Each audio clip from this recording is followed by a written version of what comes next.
Hello super hero lovers, আজ আমি হাজির হয়েছি অবতার দ্য লাস্ট এয়ারবেন্ডার সিরিজের এপিসোড 5 এর এক্সপ্লেন নিয়ে। রমজান মাসের জন্য এপিসোডগুলো আসতে একটু লেট হয়ে যাচ্ছে। যদি আপনারা এর আগে 4টে এপিসোড না দেখেছেন তো সেগুলো আগে দেখে নিন, ডিসক্রিপশনে লিংক দেওয়া আছে। আর চলুন এদিকে শুরু করে আজকের এই নতুন ভিডিওটি। এপিসোডের শুরুতে আমরা দেখি ফায়ার নেশনের কিছু সৈনিক, তারা অ্যাং কাটারা ও সকার পেছনে লেগেছে তাদের ধরতে। আসলে এরা হয়তো এই জঙ্গলে খাবারের সন্ধানে নেমেছিল আর তাদের ফায়ার নেশনের সৈনিকরা দেখে ফেলেছে। ওখান থেকে দৌড়ে তারা কোনো রকমে আপার ওপরে চড়ে সেই এলাকা ছেড়ে উড়ে চলে যায়। সেখান থেকে যাওয়ার আগে সৈনিকরা আক্রমণ করতে এলে তাদেরকে কাটারা নিজের ওয়াটার বেন্ডিং এর পাওয়ারে আটকায়, যেটার জন্য অ্যাং আপার ওপরে যখন তারা উড়ে যেতে থাকে তখন কাটারা সুনাম করে যে তার বেন্ডিং আগের থেকে অনেক ভালো হয়ে গেছে। কাটারা জানায় সে তার দাদির দেওয়া সেই সূচি থেকে সবটাই শিখে গেছে এখন, আর তাই এখন সে নর্থার্ন ওয়াটার টাইপে যাবে যাতে সেখানে ভালো গুরুর কাছে সে নিজের এই বেন্ডিং আরো ভালো করে শিখতে পারে। অ্যাং জিজ্ঞেস করে কিছুদিন ধরে তাদের সামনে বেশ কয়েকবার ফায়ার নেশনের সৈনিকরা এসে পড়েছে, যার উত্তরে কাটারা বলে তারা ফায়ার নেশনের বর্ডারের কাছাকাছি আছে আর তাই এটা স্বাভাবিক যে ফায়ার নেশনের সৈনিকরা থাকবে। তখন অ্যাং এর নজর নিচে জঙ্গলে যায়, কারণ জঙ্গলে আগুন লাগানো হয়েছে। তখন অ্যাং আপাকে নিয়ে জঙ্গলে নামে, সেখানে সকা একটি মেডেল পায় আর তারা বুঝে যায় এটা ফায়ার নেশনের কাজ। অ্যাং এইসবের দোষী নিজেকে ভাবে। ফায়ার নেশনরা সেই জঙ্গলের অনেক গাছকে পুড়িয়ে ফেলেছে। সেখানে সকা একটি ছোট্ট বাচ্চা মেয়েকে দেখতে পায়, তার সাথে সকা কথা বলে। তখন সেখানে কাটারাও অ্যাং চলে আসে, তাদের দেখে মেয়েটি ভয় পায় আর সেখান থেকে দৌড়ে পালায়। তার হাতে একটি পুতুল ছিল, সেটা সে ভয় সেখানেই ফেলে দেয়। অ্যাং কাটারাও সকা তার পেছনে যায় আর তারা একটি বস্তিতে এসে পড়ে। সেখানে বাচ্চা মেয়েটির বাবা এদেরকে দেখে একটু ভয় পায়। সকা জানায় তারা এখানে কাউকে বিরক্ত করতে আসেনি আর সে হাতে করে সে বাচ্চাটির পুতুল নিয়ে আসে। অ্যাং আশেপাশে সে বস্তিটিকে দেখে আর বুঝে যায় এখানে নিশ্চয়ই কিছু খারাপ হয়েছে। আর তখন অ্যাং সেই লোকটিকে জিজ্ঞেস করে এখানে কি হয়েছে। এখানে এরা জানতে পারে ফায়ার নেশনরা পাহাড়ি এরিয়া পর্যন্ত যাওয়ার জন্য জঙ্গল পুড়িয়ে রাস্তা বানিয়েছে, আর এরপর থেকে বস্তির মানুষেরা সুখে নেই। তাদের ফসল নষ্ট হতে শুরু হয়েছে, যেন কিছুর অভিশাপ লেগেছে তাদের ওপর। খাবারের সন্ধানে কয়েকজন জঙ্গলে যায় কিছুদিন আগে আর তারা ফিরেও আসেনি আজ পর্যন্ত। তখন অ্যাং কিছু অনুভব করে আর বলে হ্যাঁ, আপনার সাথীরা অন্য দুনিয়াতে পৌঁছে গেছে। আর অ্যাং তাকে ভরসা দেয় যে সে তাদের ফিরিয়ে আনবে। পরের সিনে আমরা দেখি সমুদ্রে জুকোর ফায়ার নেশনের সেই জাহাজ, সেখানে সে তার সাথীদের জিজ্ঞেস করে অবতারের ব্যাপারে, যে তার ব্যাপারে কিছু জানা গেছে কিনা। তখন সে জানতে পারে একটি জায়গায় কয়েকজন বাচ্চা বরফ নিয়ে খেলছিল, এমন একটা খবর এসেছে, কিন্তু স্কাই বাইসেনের এখনো কোনো খবর নেই। তখন জুকো তাদের বলে এমন এরিয়াতে বরফ দেখা গেছে যেখানে বরফই নেই, এটা কি অদ্ভুত না। আর সে বুঝে যায় অবতার সেখানেই আছে। এদিকে আজুলা তার বাবা ফায়ার লর্ডকে কমান্ডার জাওয়ের সুপারিশ করে যে সে কত বাহাদুর, কত কাজের মানুষ, এত কাজের মাধ্যমেও সে অবতারকে খুঁজে নিয়েছে। আর তাই কমান্ডার জাওকে আরো রিসোর্সেস দেওয়া উচিত যাতে তারা ভালোভাবে নিজেদের কাজ করতে পারে। যা শুনে ফায়ার লর্ড বলে সেখানে আর্চার মানে তীরন্দাজদের পাঠানোর ব্যবস্থা করা হোক আর টাকা পয়সাও। সাথে সাথে সে এটাও বলে তার মেয়ে আজুলাকে যে অবতারকে যাও খোঁজেনি, জুকো খুঁজেছে, আর এতে সে নিজেকে যোগ্য প্রমাণ করেছে। আর আমি পরবর্তী ফায়ার লর্ড হিসেবে এমনই গুণ চাই চাপলুসির বদলে। এদিকে অ্যাং কাটারা ও সকা জঙ্গলে ঘুরে বেড়ায়, কারণ সে ধ্যান করার জন্য কোনো মন্দিরটাই জায়গা খুঁজছে। আর সে জঙ্গলে অনেকগুলো ভাল্লুকের মূর্তি দেখতে পায়, সেটার চারিদিকে গাছপালা পুড়ে গেছে। তখন অ্যাং ধ্যান করে যাতে নিজের আত্মাকে বের করতে পারে আর আত্মার দুনিয়াতে যেতে পারে, কারণ বাকিরা আত্মার দুনিয়াতে বন্দী আছে।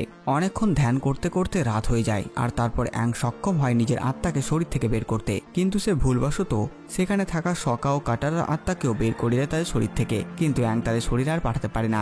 সকা তাকে ধরে নেয় আর তাদের ফেরাতে বলে তাদের শরীরে, কিন্তু সেখানে হঠাৎ তারা আত্মার দুনিয়াতে এসে পড়ে। আত্মার দুনিয়া বলতে স্পিরিট ওয়ার্ল্ড বা স্পিরিট রিয়াল, যেটা পৃথিবীর রিয়ালমের আশেপাশে থাকে। ওদিকে আইরো জুকো একটা গ্রামে আসে অবতারের খোঁজে। সে একটা বারে অবতারের ব্যাপারে জিজ্ঞেস করে আর জুকো ভেবেছিল সে চুপচাপ তার ব্যাপারে জানবে আর কাউকে জানাবে না, কিন্তু সেই বারে বসে থাকা প্রত্যেকে অবতারের ব্যাপারে জেনে গেছে। যেটা শুনে জুকো টেনশনে পড়ে যায়, কারণ এরা যদি অবতারের ব্যাপারে জানে তার মানে ফায়ার নেশনরাও অবতারের ব্যাপারে জেনে গেছে। আর তাই তাকে তাড়াতাড়ি অবতারকে খুঁজতে হবে, নইলে যদি ফায়ার নেশন খুঁজে নেয় তাহলে সে জীবনে বাড়ি ফিরতে পারবে না। ঠিক তখন তাদের কাছে একটা আহত লোক আসে আর তাকে বাঁচাতে বলে। আর হঠাৎ একটি ক্রিচার জীব দেশে লোকটিকে আক্রমণ করে আর লোকটি হয়তো এখানে অজ্ঞান হয়ে যায়। সেই ক্রিচারটির পিঠে চড়ে একটি মেয়ে সেখানে এসে উপস্থিত হয়, এর নাম জুন। আর এই পুরো এরিয়াটা আর্থ কিংডমের, আর এও আর্থ কিংডমের বাসী, কিন্তু এ কোনো বেন্টার না। এই জুন টাকা নিয়ে কাজ করে, আর তাই হতে পারে এই লোকটিকে ধরে আনার জন্য কেউ একে টাকা দিয়েছিল, আর তাই সে এই ব্যক্তিকে তুলে নিয়ে যায়। ওদিকে আত্মার দুনিয়াতে অ্যাং ও তার সাথীরা বাকিদের খুঁজতে শুরু করে, কারণ যারা এখানে এসে বন্দী হয়েছে সবাই এখান থেকে বেরোবার রাস্তা খুঁজছে। তখন তারা তাদের সামনে একটি অনেক বড় পেঁচা দেখতে পায়। এই পেঁচাটার নাম ওয়ান সিটং। সে অ্যাং এর সাথে কথা বলে, কিন্তু তার কথা কাটারাও সকা বুঝতে পারে না। তাদের কানে পেঁচার মতনই আওয়াজ শোনায়। সেই পেঁচা অ্যাংকে বলে তুমি অবতার বলে আমার কথা বুঝতে পারছো, কিন্তু এরা এখানে সুরক্ষিত নয়। এই আত্মার দুনিয়াতে এমন ক্রিচার আছে যারা এদের আত্মাকেও খেয়ে ফেলবে। অ্যাং সেই প্যাঁচাটিকে বলে তারা এখানে এসেছে তাদের বাকি বন্ধুদের খুঁজতে, তাদের পেয়ে গেলে তারা চলে যাবে। তখন প্যাঁচাটি অ্যাংকে বলে জঙ্গল শেষ করে একটি পাথরের ছোট্ট কুড়ে ঘরে একজন আছে, হতে পারে সে তোমার বন্ধুদের ব্যাপারে তথ্য দিতে পারবে। এমনকি সে এটাও বলে এই জঙ্গলে এমন কিছু জায়গা আছে যা সত্যর প্রতিচ্ছবি দেখাবে তোমাদের, তবে সেটা সম্মুখীন সবাই হতে পারে না। এই বলে সেই প্যাঁচা সেখান থেকে উড়ে যায়। ওইদিকে আর্থ কিংডমের সেই গ্রামে আইরো সে মেয়েটি যার নাম জুন তাকে হায়ার করে অবতারকে ধরার জন্য। প্রথমে জুকো রাজি হয় না, কারণ এই মেয়েটি টাকার জন্য সবকিছু করতে পারে, কিন্তু শেষ অবধি সে রাজি হয়ে যায় আর মেয়েটিকে কাজ দেয় অবতারকে ধরার। ওদিকে স্পিরিট ওয়ার্ল্ডে একটি ক্রিচার আক্রমণ করে অ্যাং ও বাকিদের ওপর, ফলে তারা তিনজন আলাদা আলাদা হয়ে যায়। যেখানে কাটারা গিয়ে পড়ে তারই অতীতে যখন ফায়ার নেশনরা আক্রমণ করে আর তার মা মারা যায়। সে সেই পুরো স্মৃতিটি নিজের চোখের সামনে আবারও ঘটতে দেখে। তার মা তার চোখের সামনে মারা যায় ফায়ার নেশনদের হাতে। এদিকে সকাও তার স্মৃতিতে ফিরে যায় আর সে তার বাবাকে দেখতে পায়। সেদিন তার একটা পরীক্ষা ছিল নৌকা চালানোর, আর তার জন্য অনেকের প্রাণ চলে যেত। সেই স্মৃতিটা সে আবার দেখে। তবুও তার বাবা তাকে বাহাদুরির উপাধি দেয়, কিন্তু তার সেখান থেকে যেতেই তার বাবা তার সাথীদের বলে ও এখনো ভালো করে নিজের কর্তব্য বুঝতে শেখেনি, ও ধীরে ধীরে শিখে যাবে। যা শুনে সকা কান্না শুরু করে। এদিকে অ্যাং কোনো মায়া জালে না ফেসে ডাইরেক্ট একটি গুহাতে প্রবেশ করে, যেখানে সে সেই ক্রিচারটিকে পায় যার নাম কো। আর এই ক্রিচারটি আত্মাকে খেয়ে ফেলে। কো অ্যাংকে দেখে বুঝতে পারে যে সে হচ্ছে একজন অবতার, আর বলে তুমি আমার একটা জিনিস নিয়ে গেছিলে, সেটা নিয়ে এসেছো। যা শুনে অ্যাং অবাক, কারণ অ্যাং এর আগে তাকে কোনোদিন দেখেনি, কিন্তু তার আগের অবতারের সাথে এই কোয়ের লড়াই হয়েছিল। কিন্তু যখন কোয়ের মায়া জালে অ্যাং পড়ে না, তখন কো তার উপর আক্রমণ করে আর অ্যাং সেখান থেকে দৌড়ে পালায়।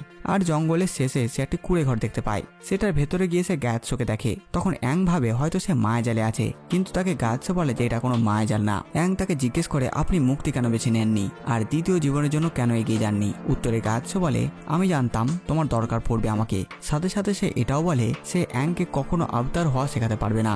সে কি করে শেখাবে, সে তো কোনো অবতার না। আর অ্যাংকে এটা নিজে থেকে শিখতে হবে। এমনকি সেই ক্রিচার কোহের ব্যাপারেও সে জানায় যে সে অনেক আত্মাকে বন্দী করে রেখেছে আর এক এক করে সে আত্মাদের খেয়ে ফেলছে। গ্যাৎসো এটাও জানায় যে এমন কাহিনী আছে যে ফায়ার নেশনের অবতার রোকু কোয়ের সাথে একবার লড়াই করে তাকে অনেক আহত করে দিয়েছিল, কিন্তু তাদের মধ্যে কি হয়েছিল সেটা কেউ জানে না। তখন অ্যাং ঠিক করে সে ফায়ার নেশনে গিয়ে অবতার রোকুকেই জিজ্ঞেস করবে, আর সে সেখান থেকে চলে যায়। কিন্তু তার যাওয়ার আগে তাকে গ্যাৎসো থামায় আর বলে কখনোই নিজেকে দোষ দেবে না, কারণ তখন তুমি বাচ্চা ছিলে আর তুমি সেদিন যদি সেখানে থাকতে তুমিও মারা যেতে ফায়ার নেশনদের হাতে।